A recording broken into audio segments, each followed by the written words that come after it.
মান করে থাকেন প্রেগন্যান্সির এই সময় যদি তলপেটে ব্যথা হয়ে থাকে সেক্ষেত্রে স্বাভাবিকভাবে আপনার কিন্তু ছেলে সন্তান হওয়ার লক্ষণ।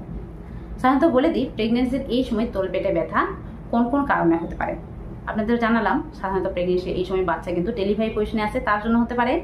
এই সময় যদি ফলস লেবার পেন বেশি পরিমাণে উঠে থাকে সেক্ষেত্রেও হতে পারে। তবে সাধারণত এই সময় আপনার আসল প্রসব ব্যথা কোন সময় উঠছে সেটা কিন্তু বিশেষভাবে খেয়াল রাখবেন, কারণ এই সময় আপনার আসল প্রসব ব্যথা কিন্তু যে কোনো সময় উঠতে পারে।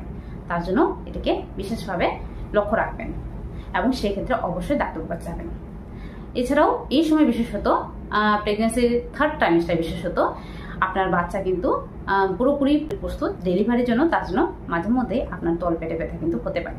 তবে সাধারণত এটি দেখে আপনার ছেলে সন্তান হবে নাকি মেয়ে সন্তান এটি অনুমান করা এটি কিন্তু পুরোপুরি মিথ বা এটি কিন্তু কোনো সঠিক প্রমাণ নেই।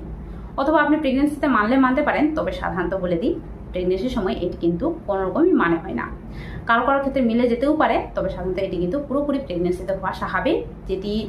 যে কারণগুলো হওয়া অস্বাভাবিক সেটি হলো প্রেগন্যান্সির এই সময় তলপেটে ব্যথা হওয়ার সঙ্গে সঙ্গে যদি ইউরিনের জায়গাতে জ্বলন হয়ে থাকে, কোনো ধরনের ব্যথা হয়ে থাকে, কোনো ধরনের ঝাঁঝালো গন্ধ বের হয়ে থাকে, এই বিশেষ কারণগুলো